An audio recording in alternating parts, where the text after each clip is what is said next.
শিক্ষার্থী যারা বিশেষ করে মাদ্রাসার বা হিফজ বিভাগের বা অন্যান্য যে কোনো অবস্থায় যে কোনো শিক্ষা স্কুল কলেজের শিক্ষার্থী হোক না কেন, তারা উচিত হইল গিয়া বাহিরের খাবারটা কি বিরত থাকা। যেমন আমরা প্রায় সময় চটপটি খাই, ফুচকা খাই, চিপস হইয়া খাই, এই ধরনের অভ্যাসটা আমরা পরিত্যাগ করতে হইব। সেনে রাস্তার খানি খাওয়াতে নিষেধ করার কারণ হইল গিয়া যে এটা অনেক মানুষের নজর দেখা। যেমন যেমন আপনি যদি টাউনে যান বা বাজারেও যদি যান, তাহলে স্বাভাবিক দেখ মানে কেউ চটপটি লইয়া যদি বয় তাইলে সবর নজর থাকে।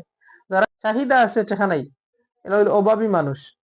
এখন এরার ইচ্ছে হইছে চটপটি কিনিয়া খাইতে পারছে না, বিদায় তার একটা নজর রয়েছে এই চটপটির প্রতি। আর দুঃখ লাগি যায় যে এই খানিটা আমি অভাবের কারণে কিনিয়া খাইতাম পারছি না, বিদায় তার একটা নজর থাকে এখানের ভিতরে।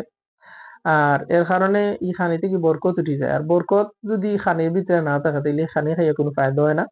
সুতরাং শিক্ষার্থী ভাই, আপনি আমি যারা আছি সবার উচিত হইল গিয়ে যে বাহিরের খানার যথাসম্ভব আমরা পরিত্যাগ করতাম।